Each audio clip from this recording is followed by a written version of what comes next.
Okay, so it's been a while since I posted. I had a surgery done. I went on the 24th of last month, so it's been about 11 days since I had it done. Oh, it went pretty good. I've had a couple surgeries at Womack before, so not. I had 2 C-sections there before. They did mess up a lot with Taylor on my C-section and everything, but they did fantastic with Bailey, so I was really torn on how to feel about this, but I was very comfortable with my surgeon. I had talked to him a lot, and he has done a million of these procedures, so I was pretty comfortable with him. So I went in that Thursday morning. I had to be there at, I think, 6:30. I was the one and only surgery that he had that day, so I was pretty confident I was going to get it back there and go quickly. They moved us back to where we were waiting and put our gowns on and everything. And then a man walked in, and he said that he was the anesthesiologist. So I was sitting there, and I was like, okay, anesthesiologists, they don't really have to do anything. I mean, they have to do stuff, but they're doing more monitoring. They're not really doing anything. And he had something where he was shaking a lot. His right arm shook a lot, so I don't know what he had, but he couldn't keep his right arm still. So I was like, okay, he's the anesthesiologist, he's not the surgeon, so I'm not worried. So then he comes back and he goes, I'm going to put your IV in. And this scares me a little bit because he is shaking a lot. So I sit there and I'm like, okay, if the hospital's going to let him do this, then I'm confident that maybe he's able to do it, right? So I'm giving the benefit of the doubt to Womack. So he comes up with the needle, and I ask him to not get me in the wrist and not get me in the elbow and to try to put it in my arm, because I've had it in the wrist and the elbow before with my C-sections, and it just starts hurting after a couple days, and I knew this IV was going to be in my arm for a couple days. So he's like not paying attention, I guess, and he goes for my wrist. So he jabs it in, and he hurts me so bad that I am just pouring tears, and he's doing that digging thing, which really hurts, and he's shaking really bad. So the nurse walks in, and I'm crying, and she asks if I'm okay, and I'm asking her to please find somebody else, that I can't handle this, and all this stuff. And she keeps looking at me like she can't hear me, and she's like, what? And I keep telling her, please find somebody else. I'm trying not to hurt this guy's feelings. I'm trying not to be rude, but he's really hurting me. So then he pulls it out, and he starts getting my elbow ready, and he shoves it into my elbow. And by that time, I'm like, cool, I'm trying to be nice, but I'm not anymore. So I turn around, and I tell him to stop, and I say, please stop, take it out, you are really, really hurting me. So he takes it out, and he's like, I'm trying, and I said, I get that, but you're hurting me, you're really hurting me. And I've had people do these before, and I've never been hurt that bad on trying to get a catheter into my arm. So please get me somebody else. Right then my surgeon walks in, and he looks at me, and he's like, are you okay? Because I'm crying. And I tell, he sees what's going on, and he asks the guy, are you new? And the guy said, yeah. And he goes, where's the other anesthesiologist? And so they bring in the other anesthesiologist, which this anesthesiologist I had when I had Bailey, and he was fantastic. He got my IVs in the first time, because with C-sections you have to have 2 IVs in at all times in case they have to do a blood transfusion in the middle of it, and they also give you a spinal block. So this guy's the one that did all of those last time, and he was fantastic. I loved him. So when he walked in, I was like, oh, thank you, Jesus. And even he was like, why are you going for, this area and this area? And then he told him, he said she requested not to have these areas poked. So the guy got really mad, and he stormed out, and he shoved my bed, and which I logged a complaint with the hospital. I was like, he was incredibly unprofessional. I have no idea why you guys are letting him do IVs. And he really, really hurt me, and I've never been hurt that bad coming in for something. And he gave me some pretty big bruises for what he was doing. So I did complain about that, but my surgeon, Dr. St. Jean, came in, and he said that wouldn't happen again. He apologized, and I really like my doctor, so I felt more comfortable. The anesthesiologist, the second one, came in, and he got my IV in the first time, put it in my arm to where I asked him to put it, and he told me that, he was going to give me a little cocktail to relax me. Doug was back there with me, and all I remember is I looked over to Doug, and I thought, woo, this feels good, and I was out. So usually I make it to the mask on my surgeries where they tell you to breathe and count to 10, but this time not even close. So they wheeled me in. I woke up and I felt, apparently they said I felt a lot of pain. They said that I kept asking for pain meds and told them I was in a lot of pain. I do not remember any of that, so I don't know. But they said for the first couple hours I was in a lot of pain. They told Doug I'd be out of recovery in a half hour, and because of the pain they said that they had me in there for a couple hours. So they were trying to manage it and bring it down. Again, I don't remember any of this. And we finally got to the room, and I woke up, and I do not remember what happened or anything. But I do know the first day I got up and I was walking, and I was on drugs, and I was pretty so. And they got me drinking some water and stuff the next day. So the next day I get water, and I'm drinking, and I'm doing really good. I mean, everything's going in pretty good. And I'm walking, and I'm asking them to pull stuff out. I was like, can you please pull out my catheter, my Foley, and any IVs I don't need, and, pull anything out that doesn't need to be on me. So they did all that, and then I had 5 incisions done on my belly. Every time the nurse came in, he kept counting them, and he couldn't find the 5th one. So the heart monitors were, on my chest and then down on my belly. And he's like, well, maybe, I said maybe the nurse put one of the heart monitors over an incision. And he was like, no nurse would be that dumb. And, we went on and on and on. Finally, he looked underneath this thing, and he's like, you got to be kidding me. One of the nurses was dumb enough to put a heart monitor thing on top of it. So we had that too, but I really, really liked my nurses. I had some excellent nurses. Surprisingly, they were all male, but they were fantastic, and they were always in there and giving me what I needed, and I had the drugs when I needed it, and I got my cool little morphine drip button. I didn't get any of those drugs while I was in C-sections because of nursing, so I was pretty excited to be a lot more pain-free than normally. And but I was trying to get off the pain medications before I left. I did leave off of them, but then when I got home I was in a lot of pain, so I did start taking them again. Now I am taking them right before I go to bed because I roll over on my side and my side's really sore, and then I wake up and it's really sore, so I'm trying not to take them at night because they're giving me funny dreams. Last night I had a dream that I left my kids at school, and I did not remember to pick them up until like 6-7 o'clock at night, and I was freaking out, and it was a really weird dream. And then the night before I had a dream that Taylor ran into my room and started gnawing on my arm, and Doug said I was screaming, stop it, get off, stop it. And so he's like, yeah, I had to wake you up a couple times because you were yelling. And so these drugs are being kind of weird, so I'm really hoping I can get off them. I'm going to try not taking anything tonight to see how I do, because, yeah, I'm not really enjoying the dreams.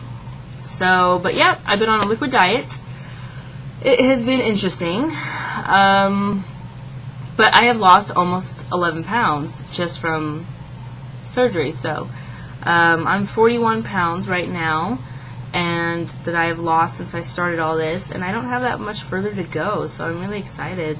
One of the frustrating things is seriously all my clothes don't fit. Thank God. I have no idea why I did this, but I kept a lot of clothes from high school. I have no idea why I did that, but they all fit. Everything fits. I don't have anything in my drawers that does not fit me, so that is amazing that I don't have to be like, oh, one day I'll get back into this. I fit into all my high school clothes. That's kind of nice. So I have all those to wear for now, although a lot of the stuff is not in style anymore, so yeah, I'm really working with it as much as I can. But my jeans and some of my pajamas I kept from high school, I don't know why, but I'm fitting into that kind of stuff. So luckily I do have some clothes to hold me over. I'm trying to get until we get out to Colorado to be able to buy some clothes, because I'd rather not ship a ton of clothes, and I'm going to keep losing weight, and I don't want to buy clothes and then turn around and not fit in them anyway. So as of now, that's what's going on. It is a little weird. I did eat some mashed potatoes the other day, and I got really full really fast. So I know that's not a liquid, but I did cheat one time, and it was weird. It was really weird to get full so fast. I mean, I ate like 6 or 7 bites of mashed potatoes, and I felt like I had eaten a whole meal. So that was odd. One of the things that I'm noticing is that I have a fantastic mommies group that I lead, and they signed up to bring me food for, not me, but my family, food. And they have all been making some amazing food. And of course I haven't eaten in forever, so it looks really good. But when my family eats dinner, I'm not sitting there thinking about food. I'm drinking my food, doing what I need to do, but I'm not, my psychological has changed a lot. I'm not, my mouth is not watering for it. I'm not sitting there wishing I could have it. I'm like, yeah, you know, it looks good, but I'm okay. Like, I feel like the food does not have the control over me that it has had before. I know that the part of the stomach that they removed is the part that has that chemical that makes you hungry. So, I don't have that anymore, and it has been really nice. I used to wake up when I was on my diet. I know a lot of people were like, yeah, you're doing so good because you're on your diet and you're losing weight. I did lose 30 pounds on my own, but the problem was I thought about food all day long. I woke up and I ate breakfast, and I thought about what I was going to eat for lunch. And I spent 4 or 5 hours thinking about that. And then I would eat lunch, and then I would spend 4 or 5 hours thinking about what I was going to eat for dinner. And so even though I was not eating the food, it was still controlling me, and I hated that. And I just remember people saying that will go away. It won't be controlling you like it is. And it has. I don't sit here and think about food as much anymore. If I didn't have the kids, I would forget altogether. But it has been really nice to sit there and not think about food all day long, not plan everything around food. The biggest thing I'm thinking about that has anything to do with food is to get my protein in. I have to have 70 grams of protein a day, and that's all I think about that even has to pertain to that, is that, you know, how many grams am I at? How many grams more do I need to get in? How am I going to get that in?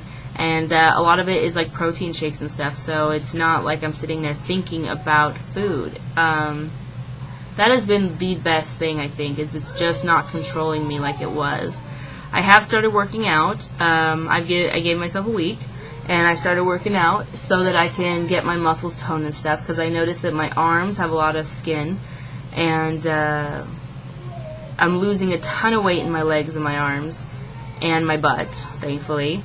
But my arms are getting kind of flabby, so I'm trying to start doing some weights since I'm taking in so much protein anyway. And then my legs, I'm a little weirded out by the leg thing because I played soccer for so long, so they've always been muscular when I'm not fat. And so I'm a little weird that they're so skinny. I've never had legs so skinny, so I keep asking Doug, I'm like, are you sure this looks okay? You know, I've always liked my legs, so now they're just losing a lot of weight. But I've noticed my butt's going down. I've noticed my bust is going down, which I am loving, because now I'm not going to have a reduction. It is a little frustrating because I do need to go buy bras, but I'm afraid to, because I'm afraid that I'm going to have to buy some more later anyway. But they are significantly going down. I've had to pin up my bras just to keep them up.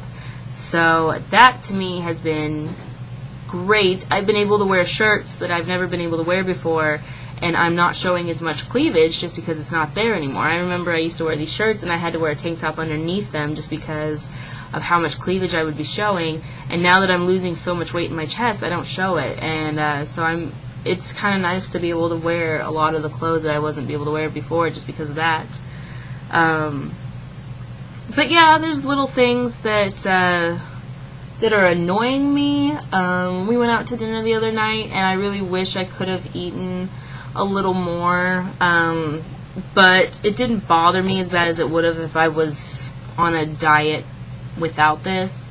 I looked over, and the couple across from me had ordered an appetizer, and they each had an appetizer of the chicken fingers, and then they had a big dinner salad, and then they both had a meal of the chicken fingers with the french fries and stuff, and then I think they got a dessert after that.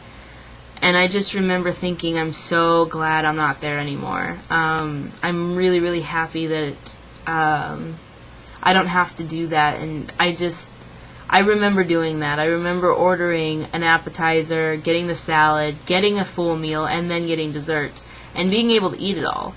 And now I take like 5 bites of mashed potatoes and I'm full. So it was a really good feeling to sit there and be like, I don't have that problem anymore, because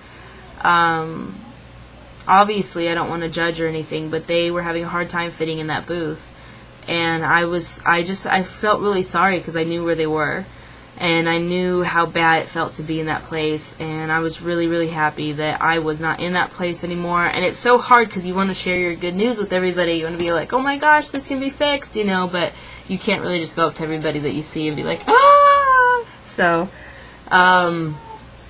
but it's difficult to watch people and to be like, I finally realized what I was doing to myself, and they don't realize what they're doing to themselves as of now. And I watched a show last night called Heavy, and the girl on there kept hiding food, and I've never hid food. I was pretty obvious with my eating.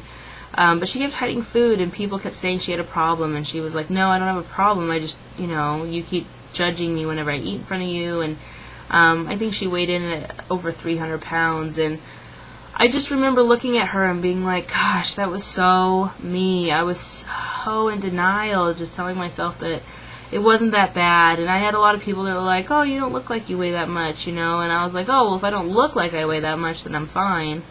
And just really, really being in denial about it and being like, this is fine, I'm not addicted to food. That I did the whole addiction thing where I was like, if I wanted to stop, I can stop this at any time. And I know that's such a cliche, because everybody says that has an addiction, and I totally did that. I was like, if I wanted to quit eating, I can control this, but I don't want to quit eating. And I kept thinking that I'm okay with being the fat girl. I'm married, I have kids, I don't have to worry about the way I look, I don't care. Also, I noticed a lot of the difference when we went into stores. Before, a lot of the stores, unless I went to a big person store, did not have the sizes that I wear. And so I wore t-shirts and soccer shorts all summer, or tank tops and soccer shorts. And I was like, I walked into Target the other day, and I was like, I can pick out any of these outfits, and they have a size that fits me. It's still extra large, but it still fits me. And I'm getting smaller. And to me, that was amazing, too, to be like, I can actually wear whatever I want now. I don't have to hide it. I was telling Doug last night, I said a lot of the t-shirts I used to wear, I'd wear them, and I would sit there and be like, I don't want to wear this because I look too fat, because it's so tight that you can see every roll.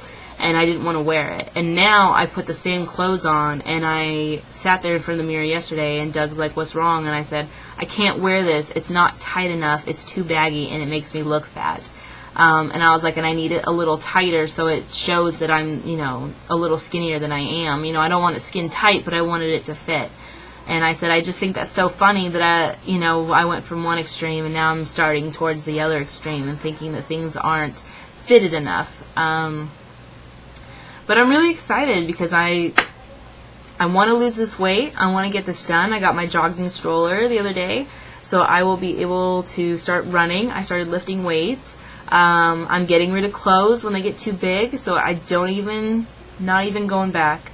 And I can't wait to start really, really getting into this. And today's my first day without any help from Doug and my mom to take the kids to school and get everybody going and stuff. So I'm really excited. But I'm really excited about everything that's going on, and I'm super excited that I get another chance at this. I mean, I remember looking at Skinny Girls and thinking I will never ever be her, and now God's just handed me another chance, saying you can try though. And I think that changed my whole mental thinking too, is knowing that I even had the option to be one of them. And I'm just really excited, and I feel like I fit in with my family. See, I said I wouldn't cry. in a really weird way, I never felt like I fit in with my family. Doug's tall and skinny. My kids are all pretty skinny. And I would leave the house thinking I don't have to look anything because people will look at my kids and my husband and judge me. And they will see how cute my kids are. And they will judge me based on that. And I never thought that they would look at me and thought I was pretty or anything like that, because I was like, I'm not, and I just don't fit in with this family. I just felt like I held the family together, but I didn't feel like I fit into it. And the other day going into the store, it's hard to explain, but I just felt like I fit with the family.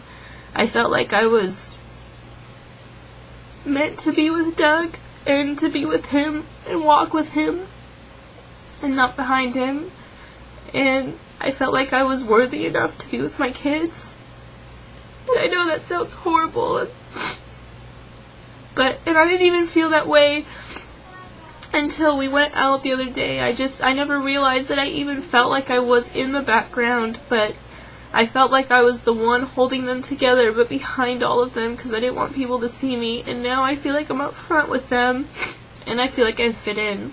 And my family has never made me feel bad about my weight, ever. But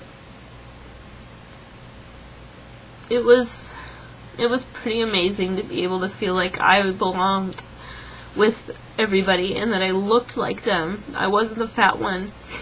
And I know I still have a long way to go, but I don't feel like the fat one anymore. So I was really excited about that. And yeah, so that's pretty much what's going on now, and I'll definitely try to keep you guys all updated and everything. We're getting ready to move, so it may be in and out, and we're getting really excited to just kind of get on with it. But that's everything for now, so I'll talk to you guys later.